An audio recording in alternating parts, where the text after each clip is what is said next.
Hello and good morning. Welcome back to our channel to a brand new vlog. আজকে হচ্ছে হোলি আর তোমরা কিছুক্ষণ পরে দেখছো আমাকে একদম এরকম রেডি হয়ে ব্যাগ শ্যাগ নিয়ে আর আমি যাচ্ছি এখন সুভাষগ্রাম বাবা মায়ের সঙ্গে মামির বাপের বাড়িতে একটা পুজো রয়েছে, সবটাই তোমাদের সাথে শেয়ার করব। আর হ্যাঁ, যেহেতু আজকে দোল পূর্ণিমা তাই বানিয়ে নিয়েছিলাম একটুখানি মালপোয়া। তার রেসিপি শেয়ার করছে না, কুছ তো মিঠা হোনা চাইয়ে, তো মালপোয়া বানিয়েছিলাম যেটা মায়ের জন্য একেবারে প্যাক করে নিয়েছি, মা আর বাবার জন্য। তো দিয়ে এবারে যাব গড়িয়া স্টেশনে আর বাকি ব্লগটা এখন থেকে তোমাদের জন্য। আমি যাই স্টেশনে, তোমরা দেখতে থাকো এর আগে ঠিক কী কী করলাম।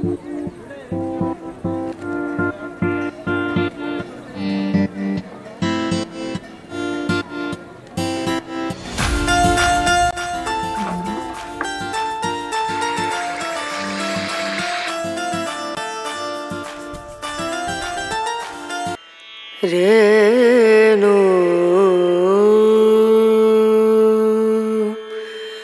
Rena Rena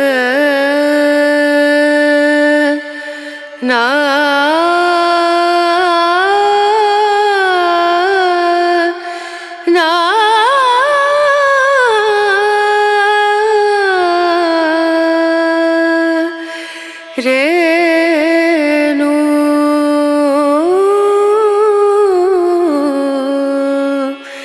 Renu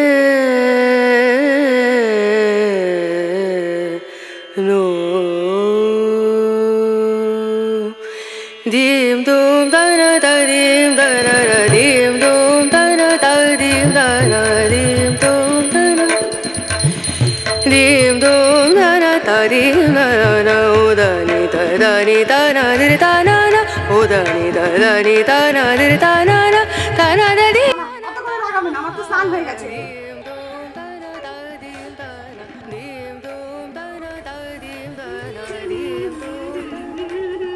আমি তোমাকে দিয়ে দিচ্ছি, ছাড়ো ছাড়ো, আমি তোমাকে দিয়ে দিচ্ছি।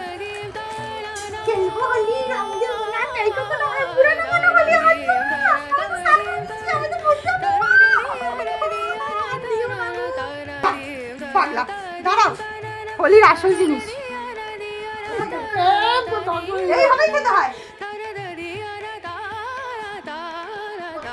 সন্দেশ খাবো তা না, এখন নিজের তোর হাতে খাওয়াচ্ছ।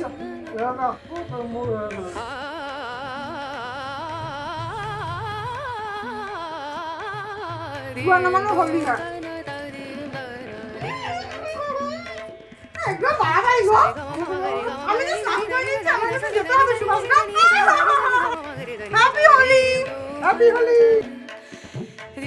Dum da na dim dum da na dim dum da na। Garia station থেকে মা বাবাকে সঙ্গে নিয়ে চললাম সুভাষগ্রামের উদ্দেশ্যে। আর বাবা উঠেছিল জেনারেল কম্পার্টমেন্টে, আমি আর মা ছিলাম লেডিসে। তো সুভাষগ্রাম পৌঁছেই আমরা প্রথমেই যেটা করলাম সেটা হলো, যেহেতু পুজো উপলক্ষে যাচ্ছি নিয়ে নিতে হবে মিষ্টি। মা এগিয়ে গেল, বাবা আর আমি মিষ্টি নিয়ে মিষ্টি হাতে এই ভর দুপুরবেলায় চড়া রোদে ছাতা খুলে টুকটুক করে পৌঁছে গেলাম মামির বাড়িতে। আর এই পিঙ্ক শাড়ি হলো মামি, আর এই হলো আরেক মামি, বাপি মামার বউ নীনা। সামনে যে থালাটা দেখতে পাচ্ছ এটা অবশ্যই ভোগের থালা। সকলে হেল্প করলেও মানে কাটাকুটি করে নীনা মামি কিন্তু প্রত্যেকটা রান্না নিজে হাতেই করেছিল। আর এই হলো পুজোর জায়গা যেখানে বড় মামির বাবা নিজেই প্রত্যেক বছর পুজোটা করে থাকেন। চলো একবার তোমাদেরকে পুজোর জায়গার সাজসজ্জাটা দেখিয়ে দিই।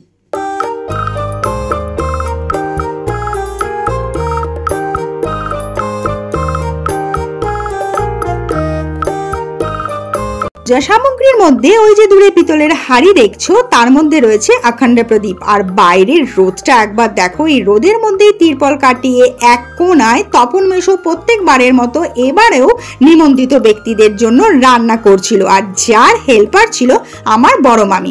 এবারে তোমাদেরকে একটু বলি এই পুজোটা হওয়ার কারণ কি। দোলের দিন এবাড়ির সবাই যে গুরুর কাছে দীক্ষা নিয়েছিল সেই দিন উদযাপনের জন্যই এই পুজোটা করা হয়। আর নীনা মামি প্রত্যেক প্রত্যেকটা প্রসাদের থালা বা বাটি যার মধ্যেই পরিবেশন করা হয়েছে তা ঠাকুরের সামনে এসে একে একে উদযাপন করলেন।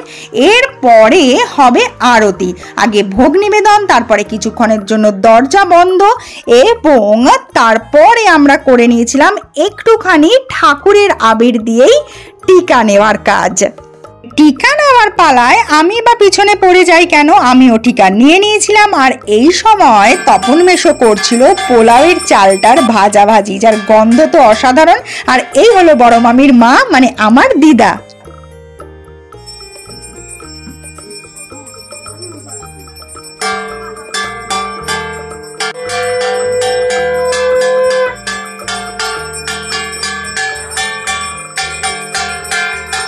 এরপরেই এসে পৌঁছেছিলেন এবাড়ির সকলের গুরুদেব, যার কারণে আজকের এই পূজা অর্চনা।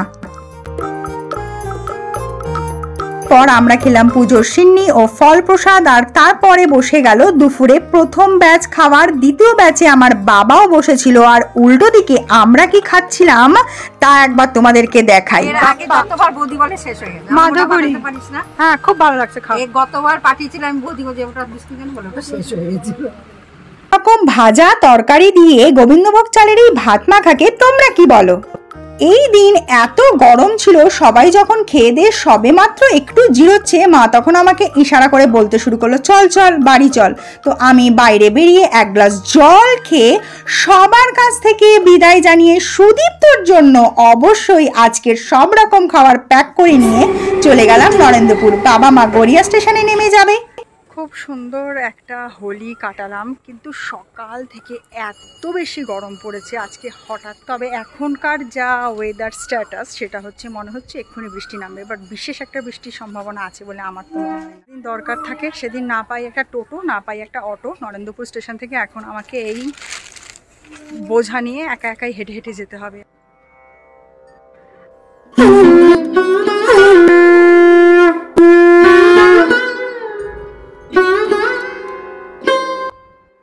ঘরের এদিক ওদিক তাকিয়ে দেখলে বেশ কিছু কাজ আছে, বাসন মাজার আছে, ঠাকুরের বাসন ধোয়ার আছে, বাট এখন এমন অবস্থা যে সেগুলো কিছুই করা সম্ভব নয়।